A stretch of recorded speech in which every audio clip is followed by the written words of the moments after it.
No, it's quite unusual. I want to harp in on that.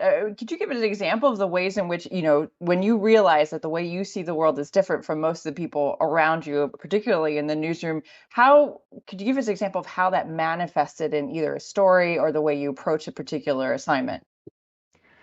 I think a lot about who gets to ask questions and what questions are asked.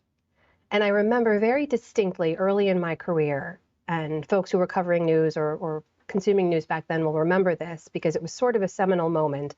In the immediate aftermath of the 9/11 attacks, there was a prominent national magazine that came out with a cover story, and the title in big block letters across the cover was, "Why Do They Hate Us?"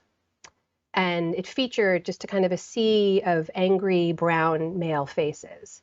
And I remember thinking, that question went through several layers of people and decision making before it was agreed upon as the most important question to pose to the American and also the international public at that time. Why do they hate us?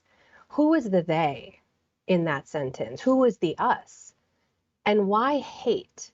And I think for me, it was such a simple question at the moment that for me, as a brown American woman, a Pakistani American woman, a Muslim American woman, to be sitting in the newsroom at that moment and say, oh, this is how decisions are made, this is how questions get asked.